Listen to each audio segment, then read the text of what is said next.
एक गांव के बाहर एक सुनसान जगह थी। वहां एक चुड़ैल रहती थी। चुड़ैल का अपना एक बागान था जहां वो सब्जियां उगाती थी, पर दिन में वो चुड़ैल आम औरतों की तरह ही रहती थी। वाह, क्या सब्जियां उगाती हूँ मैं! मेरे जैसी सब्जी कोई नहीं उगा सकता।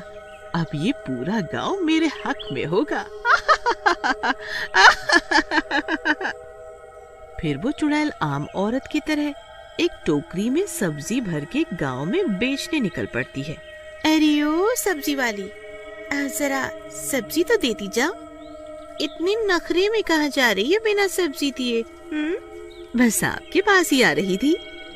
ले लो, जो सब्जियां चाहिए सस्ती दे दूंगी। फिर कुसुमा सब्जी वाली चुड़ैल से सब्जी ले लेती है। अंधेरा होते होते सब्जी वाली वापस अपने घर जाने लगती है। घर पहुंचते पहुंचते अंधेरा हो जाता है और वो अपने असली रूप में आ जाती है।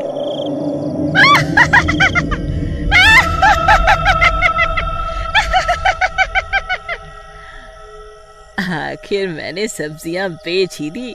अब सब देखेंगे मेरा कमाल। वहीं दूसरी तरफ कुसुमा उस चुड़ैल सब्जी वाली से जो सब्जियां खरीदती है उसे रात के खाने में पकाती है। सबको खाना परोसा जाता है।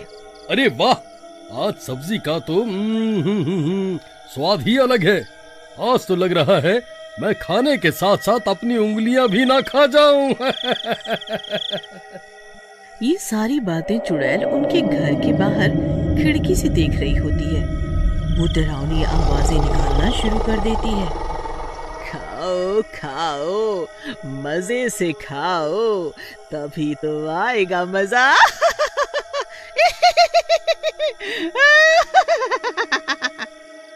खाना खाने के बाद जैसे ही राकेश के कान में उस चुड़ैल की आवाज पड़ती है, राकेश अजीबोगरीब हरकतें करने लगता है। राकेश का शरीर ऐंठने लगता है और वो कुसुमा को गुस्से से देख रहा होता है। यहाँ मेरे पैर दबा ठीक से। पड़े पड़े चर्बी चढ़ती जा रही है तुझे। पति की सेवा नहीं कर सकती तू? अरे ओ नवाब, दिमाग तो ठीक है ना तुम्हारा? मैं पैर दबाऊं तुम्हारे?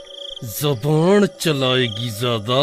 बोल, चल चुपचाप पैर दबा मेरे, जब तक मैं सो ना जाऊं। कुसुमा राकेश का खौफ खाकर चुपचाप उसके पैर दबाने लगती है। अरे वाह, ये तो कमाल ही हो गया। लड़ो लड़ो तुम दोनों आपस में। जितना तुम लड़ोगे उतनी ही मेरी शक्ति बढ़ेगी।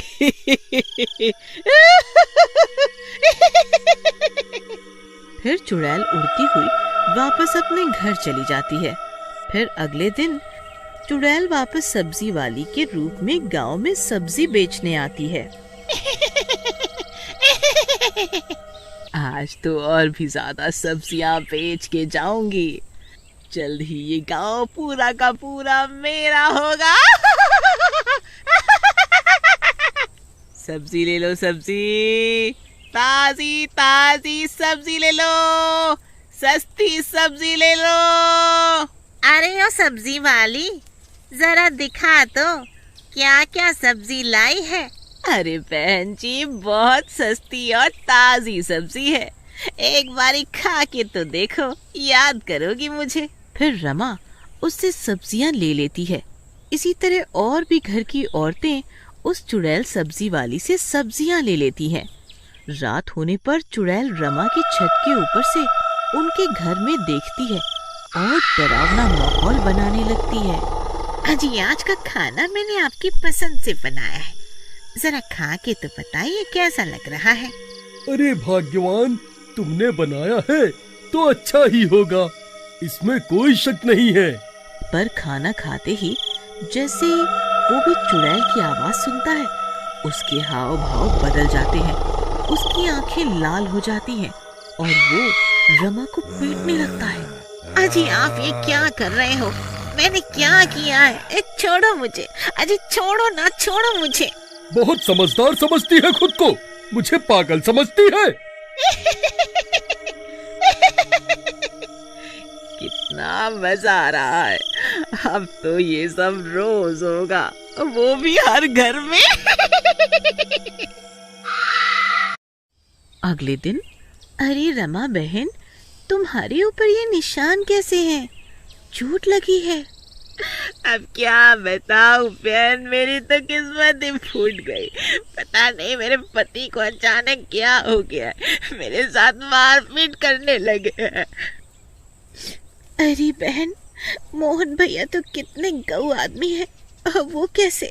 पर इसमें कोई शक नहीं है, 2 दिनों से मेरे पति का रवैया भी बदल गया है। वे मेरे साथ ज्यादती करने लगे हैं, हर वक्त लड़ते रहते हैं। उन दोनों की बातें सुन के वहाँ और भी औरतें रोती हुई आती हैं। अरे बहनों, हमारे पति भी जानवर जैसा बर्ताव कर रहे हैं हमारे साथ। जब से वो नई सब्जी वाली आई है ना गांव में, तब से ये सब होने लगा है। बात तो सही कहती हो तुम बहन, सच जानने का मेरे पास एक उपाय है, आ जाने दो उसे। शाम होते ही वो चुड़ैल सब्जी वाली फिर आती है सब्जी बेचने। बहन, जरा सब्जी देना। ले लो ले लो और ले लो, आज तो और भी मजा आएगा। जब चुड़ैल सब्जी वाली वापस जाने लगती है तो रमा और कुसुमा चुपचाप उसका पीछा करने लगती है। अपने घर पहुंचते ही सब्जी वाली चुड़ैल बन जाती है। आज रात तो बहुत मजा आने वाला है, आज फिर से जाऊंगी देखने। सब्जी वाली को चुड़ैल के रूप में देखकर वो दोनों हैरान हो जाती हैं, मानो आज सूरज पश्चिम की जगह उत्तर में डूबा हो। अरे कुसुमा बहन भागो, ये तो चुड़ैल निकली, भागो अपनी जान बचा के भागो। अरे बहन शांत रहो, यहाँ तक आए हैं तो अब सारी बात जान कर ही जाएंगे। वे दोनों चुप चुप चुड़ैल बातें सुनती हैं।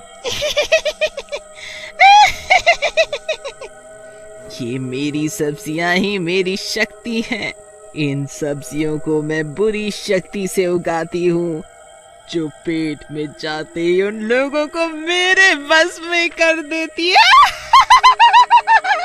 धीरे धीरे पूरा गांव मेरी बुरी शक्तियों में जकड़ जाएगा, फिर पूरे गांव पे मेरा ही कब्जा होगा।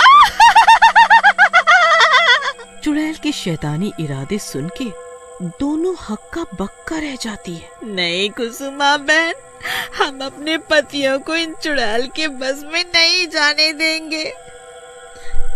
हम अपने सुहाग को बचा के ही रहेंगे। पर हम करेंगे क्या? ये चुड़ैल तो बहुत चालाक है। तभी वो दोनों देखते हैं कि चुड़ैल अपनी शक्तियाँ उस बागान में उगी सब्जियों में डाल रही होती है। मुझे सब समझ आ गया है कि हमें क्या करना है। चलो वापस अपने घर चलते हैं। अगली सुबह चुड़ैल सब्जी वाली बनके सब्जियां बेचने गांव आती है। वहाँ रमा और कुसुमा एक आदमी के साथ उसके बागान पे पहुँच जाती है। ठीक है बिटिया, तुम दोनों के इरादे इतने पक्के हैं कि तुम लोगों के पतियों पे कोई बुरा साया नहीं टिक सकता।